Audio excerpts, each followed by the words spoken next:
Welcome to the ITSP Magazine Podcast Network. You are about to listen to the Soulful CXO podcast with Dr. Rebecca Wynn. These conversations focus on the intersection of technology, business, and humanity, exploring how these three areas impact each other.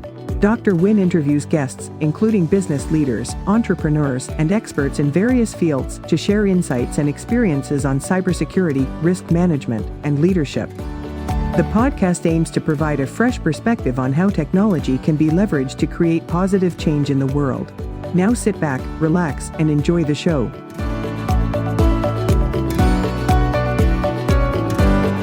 Welcome to the Soulful CXO. I'm your host, Dr. Rebecca Wynn. We are pleased to have with us today Arti Raman. Arti is the award-winning founder and CEO of Portal26, formerly known as Titanium, which is an award-winning enterprise Gen AI governance, responsible use, and data security platform. Her prior roles include Head of UX Enterprise Group and Head of Competitive Intelligence at Symantec, VP of Marketing and North America Sales at Modelo Security Solutions, and VP of Products and Alliances at Risk Vision.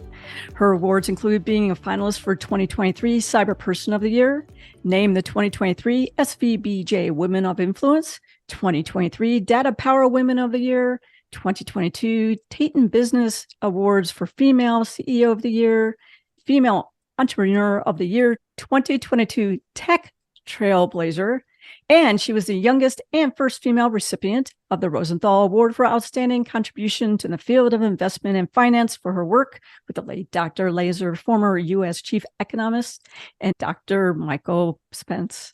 Additionally, she holds several patents as a highly sought-after speaker, publishes numerous articles, papers, and blogs. Arti, it's great to see you again. Welcome to the show. Thank you for having me, Rebecca. I'm so excited to be part of your Soulful CXO series. Your background is amazing. You've come from product, you come from sales, you come from technology, you're a data scientist.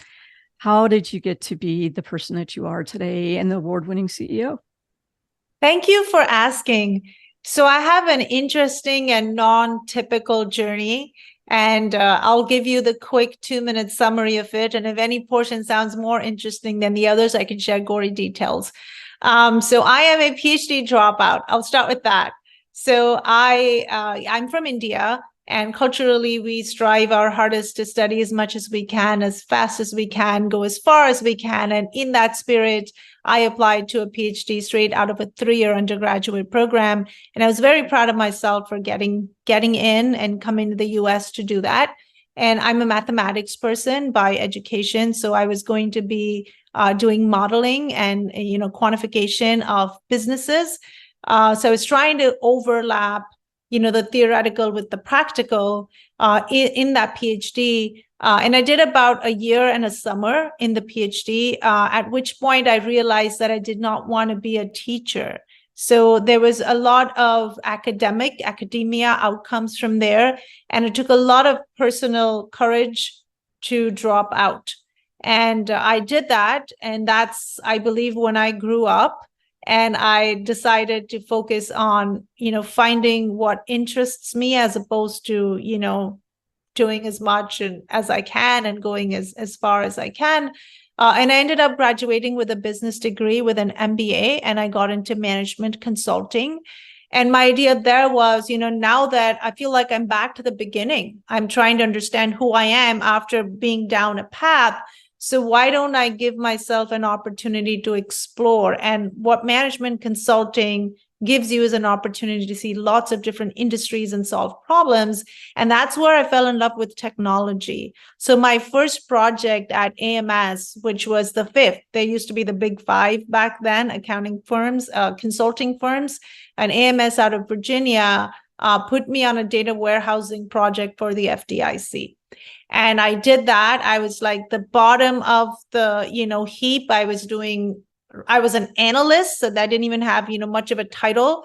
And I learned all about, large scale data technologies and how to map customer requirements to what needed to happen in the product. And I was part of a really large team, there were hundreds of us on this project. And it was a great place to learn. And back then, companies would train you. They would hire you out of college and they would train you. So I learned quite a bit there about information systems as well as technology. And then from there, I ended up basically in my desire to move west. So imagine I came from India, warm and tropical, to Rochester, New York, which was very cold. I learned all about, the snow and black ice. It was really pretty for the first few weeks, and then I was basically cold. So I was trying to move west. And so from there to Fairfax, Virginia, and then I was looking to come to California, and I joined a company that did CRM consulting. They did implementations for products like Clarify and Siebel systems, which at the time were big. And so it rooted my interest in technology pretty strongly. And I have this like yin and yang, like I like to learn new stuff, which you can do as part of an organization, but I also like to create stuff, which you have to do, you have to go out on your own. And so I found that I'd learned some stuff and I wanted to combine it with my math and modeling passion. And I couldn't find that in a job. So I decided to create my own. And so I started my first company in 2000, and I started it with Dr. Lazier out of Stanford. And the way I knew him is that he wrote the textbook that I studied in college in India. So I didn't know anybody. And I'm here, an immigrant. And I'm like, well, who am I going to call? So I called him and we hit it off and we started a company together. And so that was my first startup. It was very much about combining technology, information systems, and math. And we basically did large scale constraint optimization, and not to kind of bore you with jargon, but basically we allowed companies to make important decisions that had lots and lots of factors. So like, how would you invest, make a capital decision where you might have to optimize tax laws that go across, lots of different countries, or inside the US, lots of different states and things like that. So I did that for a while. That company was acquired by Thomson Reuters. And then I took 5 years off.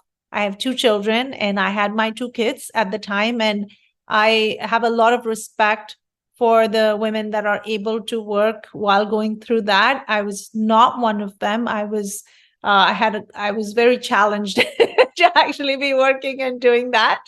And so I took some time off, and then I came back to the workforce and I joined a GRC company.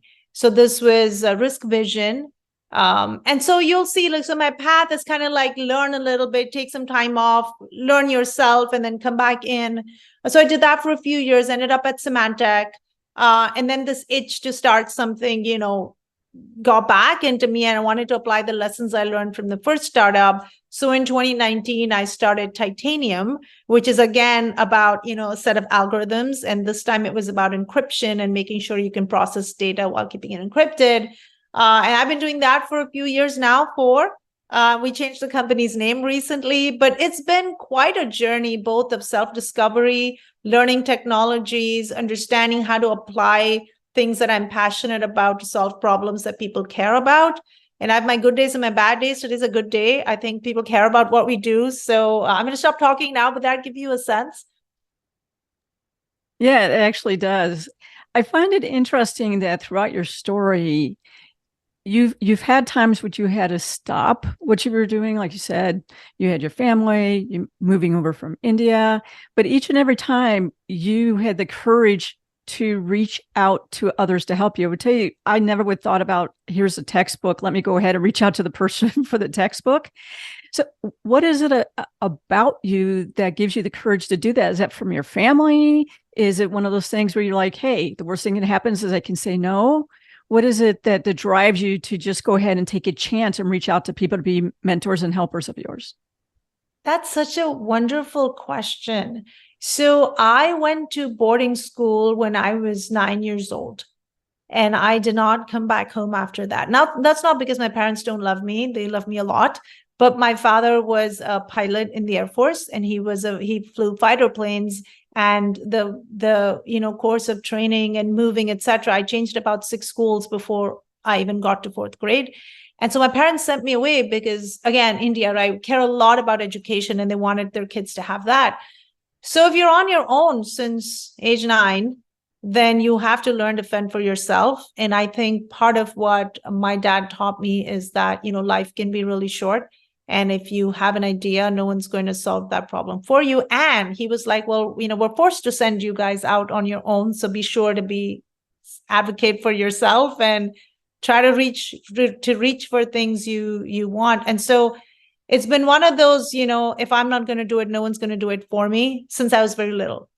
So that's my story. I literally never stayed home since that age. And then I also was in that, it didn't feel like much of a stretch to come by myself to the United States from India because, I'd been doing that for a while.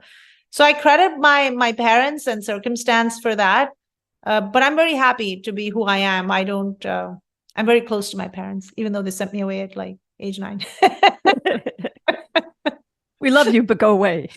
Yeah, I know. I was like, you sent us away. But on the other hand, right, like they did it for a good reason and we all ended up okay. So yeah, they did it for the betterment of you, but they didn't abandon you. They still kept in contact, which is great. Yes. So did you have mentors or sponsors along the way? Or did you seek them out? Or did people run into you and say, hey, I see that you're a person who wants to learn, and so I'll take you underneath the wing? How did that journey go? So always the former, always reached out and asked. And I think I've been quite fortunate that 9 times out of 10, people are really receptive. And so it's been really wonderful. Like back in the Liquid Engines days, when I reached out to Ed Lazier, we ended up pulling in 2 more Nobel Prize winners into our fold. And they were investors and they were partners. And I think it goes from one to the other. Like if you take a first step to reach out and you get some reciprocity, then that is just something that spreads like a web. So I've always done that. And I never worry about being the stupid one in the room. So that's the thing, right? I just, like I said, when you leave home when you're young, you just kind of become immune to a lot of that judgment that people might make on you, and you just ignore it. So I always reach out everywhere. I find it interesting. I have people who reach out to me for being a mentor and things like that. And I'll follow up with them and they disappear. I think that's kind of wrong. I mean, it means that someone else is supposed to be in my life. But how do you go ahead and determine who to reach out to, who not to reach out to, and who do you determine to mentor? Because we don't have time for everybody, but I do think there's those golden opportunities. You need to take care of that golden opportunity when it arises and when it crosses your path. Yeah. So those are really amazing questions. So I always, by the time I reach out to somebody, I'm pretty clear on what I need. And it's usually more than advice. Right? You can get advice in many different ways. I'm not saying advice is a bad thing, but I'm usually looking for some type of partnership. And I've thought about, what that might look like. I have visualized it. And so I want to, so when I actually have that call, I have a proposition.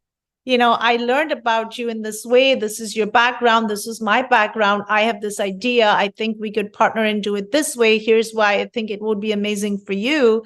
And here's why I think it's amazing for me. And let me tell you about myself. And I'll focus on, what kind of person I am and what kind of partner I would make.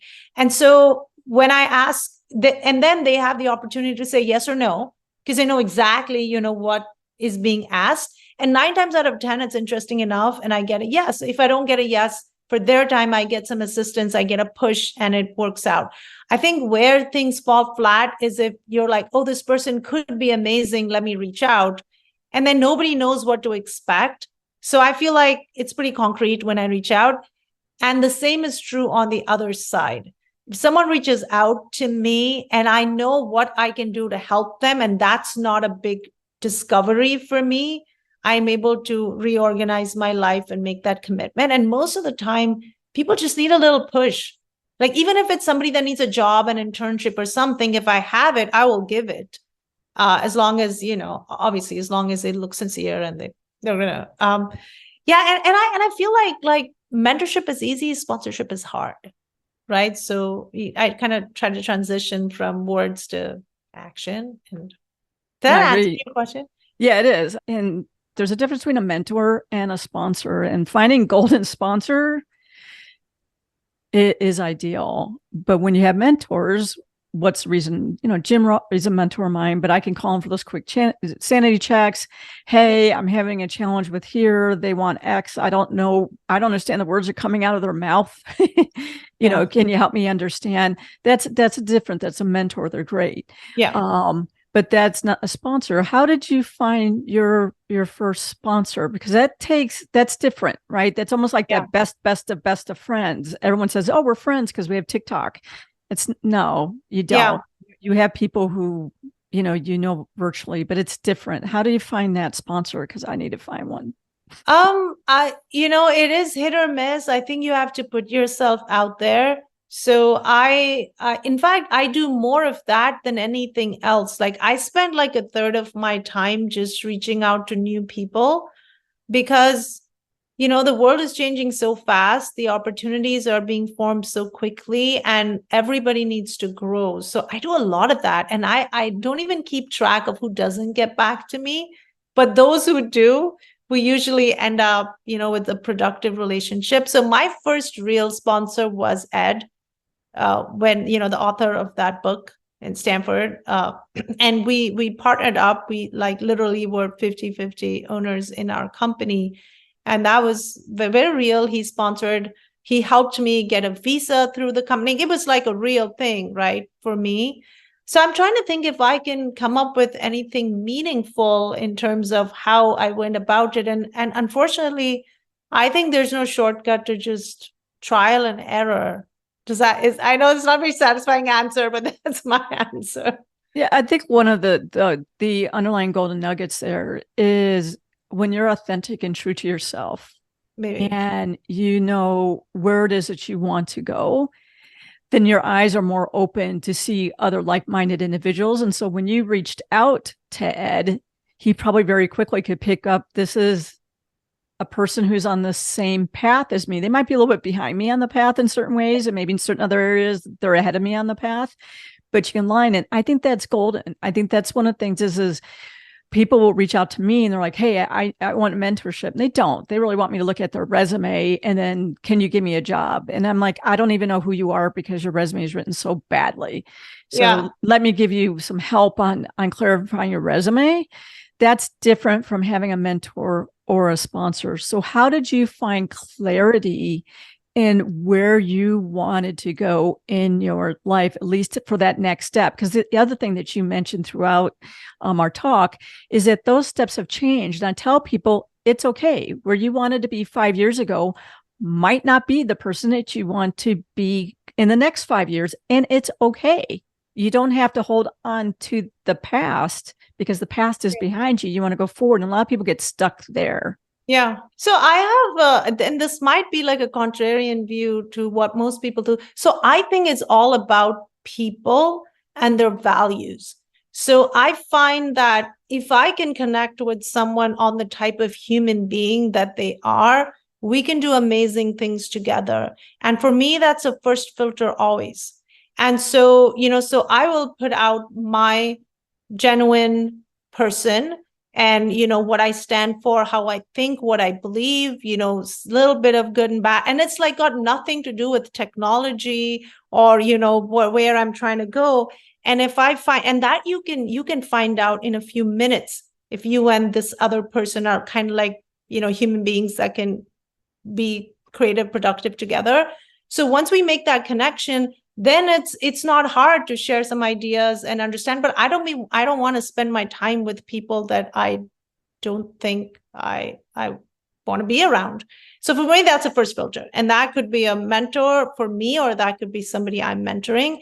And after that, it's a very quick discovery process. And I know I didn't really answer what you said about, whether someone's going to be wasting your time or not. The other thing I do is once I establish this is somebody that, I like is really bad. It's like I only work with people I like. That's not what I mean. But if we can connect in values, then I will do everything I can to help them. And it may not be me who's the right fit, but I will connect them with somebody who is. And I will already prepare my contact to say, hey, this is a good person. This is one like us. And that way, you can kind of get into the network. And people do that for me as well. So if we get along and they, we connect on some level, they'll be like, well, I'm not the right person for you, but my friend here is. And you won't believe how many times I get on a call and person will say, oh, any friend of blah is a friend of mine. And that to me is like amazing. So I go from one to the other. I agree with you. Carolyn Wong or Teresa Payton or something like that reaches out and goes, hey, Rebecca, I know you're going to have a strong connection with this person. I do it all the time. It's like, it's that way. One of the key points I think you also mentioned too is taking that moment to really listen to your inner voice. I'm going to put it in Rebecca's voice for this. I'm not quoting you directly, but listening to that inner spirit on, am I connecting with this person? Am I not connecting to this person? And do I know of a person that they can better connect with? Let me connect them. And I think one of the reasons that we have such high turnover rate right now, especially in the CISO world, namely, but there's also CIOs and CTOs and stuff like that who are turnover too, is that we get that inner voice who says, no, these are not your people. This is not your culture. No. But, we look at that paycheck and we rush in and then we have to rush out. I think people would be better served to listen to that inner voice. Is that something as well that you learned from your family? Or is that something that you learned from the School of Hard Knocks? I got wrinkles for a reason. It's a School of Hard Knocks for me. The latter, very much the latter.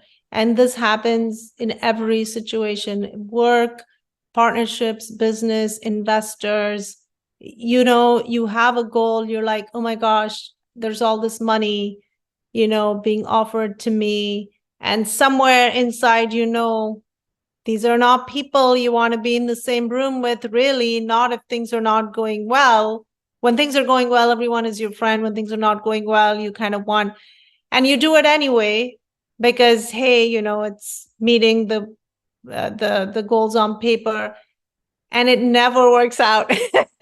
It never works out. So the older I'm getting, the more like I'll now write it down. Lessons learned. Do not. And I'll tell my friends and my team, because we actually stay together. So, the team I have now are people I worked with before.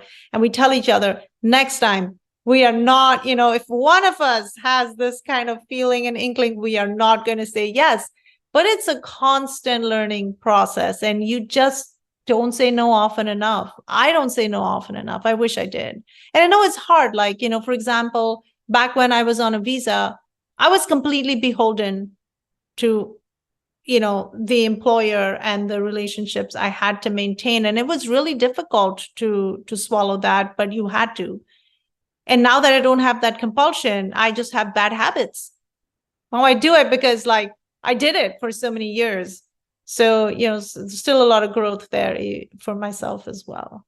No, that's when you can have good friends or good mentors or really good co-people around you who are there to protect you. Because that's the one thing don't forget. I'm always like a coach and a mentor that way by nature. Yeah. And I tell people the one thing is about, if you think from a team aspect, is you need to have each other's back all the time. I'm not saying you need to hide mistakes. I'm not saying that way. But if you see that someone's about to walk into a bad situation, they're about to walk in a wall, they're about to walk off a cliff, you don't sit back with popcorn and watch it. You would stop that. And that's who I look at when I'm building teams, is I look at people who, not that they're perfect, but they're analytical, critical thinking, and that they have a bigger mindset to go ahead and do the greater good by their team, by the company, by the people we serve as our clients, protecting the data. Is that what you do as well when you're building teams? That's what I notice, that it ripples down to the people I want to have around me and my team as well. Very much so. And this is going to sound like we don't give other people opportunities. We do, but we definitely love to grow through the network. Good people know good people refer good people. And watching each other's back, making sure that we don't repeat mistakes. That's a wonderful way to perpetuate good culture as well as grow the team. So we definitely do that for sure. And I also feel like, at some point, and this is even less true in COVID now, we used to have this separation between work and personal.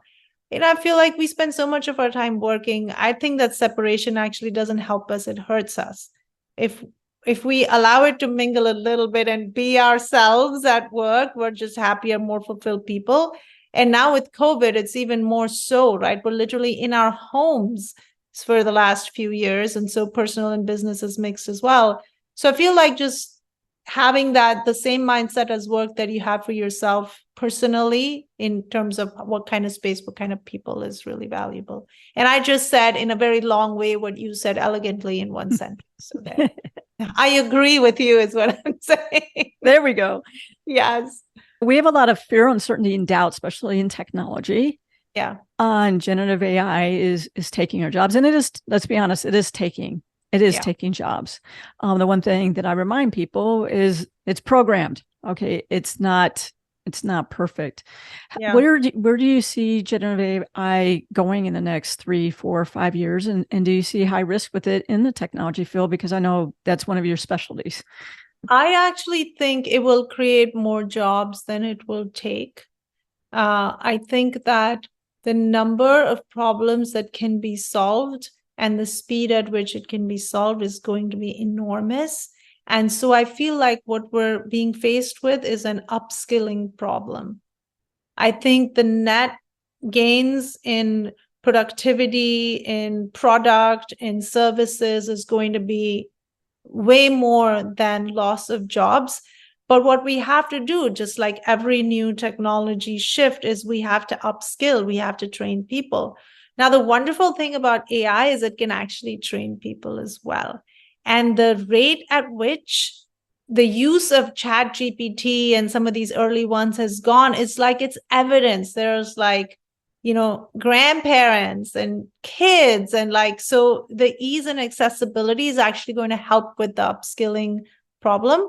So I feel like that, that's what we're going to see in the mid to long run. In the short run, what we have to do is figure out programs so that, we can actually educate and inform people, make sure there's guardrails. So like, while AI is still immature, it doesn't hurt people. You can't actually believe everything that an AI says at the moment because it can have disastrous consequences. So I feel like in the mid to long run, we're all going to be okay. World's going to be better. In the short run, we have to deal with all these things. So like, for example, on the creative side, a lot of people are really concerned about content generation, creative synthesis, right? So there's lots of concerns there. Definitely on the services side, there's lots of concerns there. So I echo some of the fears, but I think that, can we go back and say that the personal computer was not a positive thing? No. Can we go back and say the internet was not a positive thing? Not really, no. So I think in the grand scheme of things, there's going to be some work. I think one of the things just with generative AI is people, the same thing as they think about when they use a search engine, that whatever it says is the truth.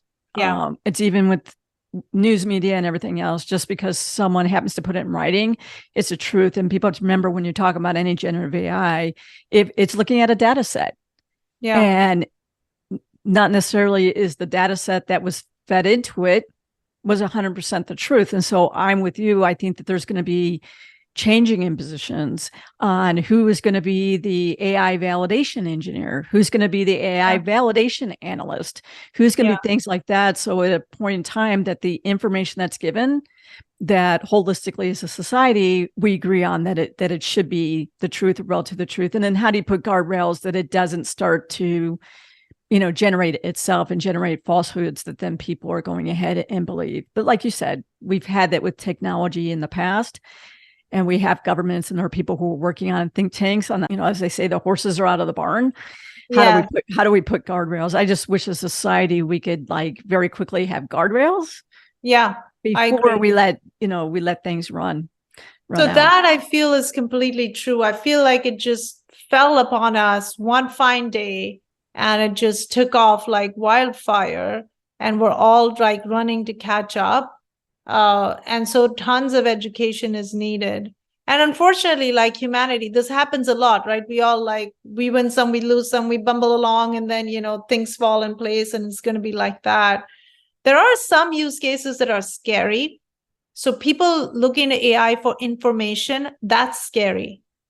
But people look into AI to like automate mundane tasks. That's amazing, right? Like formatting, outline generation, just like stuff that who likes to do that anyway, right? So I feel like maybe some education on what you can do safely, what you shouldn't do, all of those is important. And I think the role of teachers, for example, I don't know if you saw the statistics, and I forget what the source was. I'll try to post it later. But they're finding that teachers make the best prompt engineers. Were you aware of this? Like elementary school teachers. No, it makes sense though, because they have to communicate with a variety of kids and parents who are at different levels. Yes. So they actually make sense. Yes. And so like AI at the moment is like an elementary school, right? You have to ask it the right way. And if it doesn't give you the right answer, you have to like form your question again. And so there's like a lot of places where teachers are being hired, and that's a brand new profession. In fact, it uplifts that profession so beautifully, right? Teachers do such important work, and they're typically not the most well compensated. And to go from there to be able to jump into a field that's like hot and pays really well to use those skills, that's an amazing little piece of data, I thought. That's great. Unfortunately, our time has just flown by. Yes. What's the best way for people to reach out for you for speaking engagements, learn more about you, and to learn more about your company? Thank you for asking. So I'm very accessible on LinkedIn. So it's Arti Raman. I'm easily findable. You can also email me at Arti, ARTI, at portal26.ai. So I think I'm one of the few people that has the first name and the domain. So I'm that's coveted and awesome. But yeah, happy to take calls and network and be available as a resource myself. Arti, thank you so much for being on the show. You are a soulful CXO. Oh, thank you. Love that. Thank you for having me. Such a pleasure meeting you again and being on your show. I love what you're doing. It serves the community really well. We hope you enjoyed this episode of Soulful CXO podcast with Dr. Rebecca Wynn, part of the ITSP Magazine podcast network. If you learned something new and this conversation made you think, then add this show to your favorite podcast player. Subscribe to the ITSP Magazine YouTube channel and share the ITSP Magazine podcast network with your friends, family, and colleagues. If you represent a company and wish to connect your brand to our conversations and our audience, visit itspmagazine.com to learn how to sponsor one or more of our shows. We hope you will come back for more stories and follow us on our journey.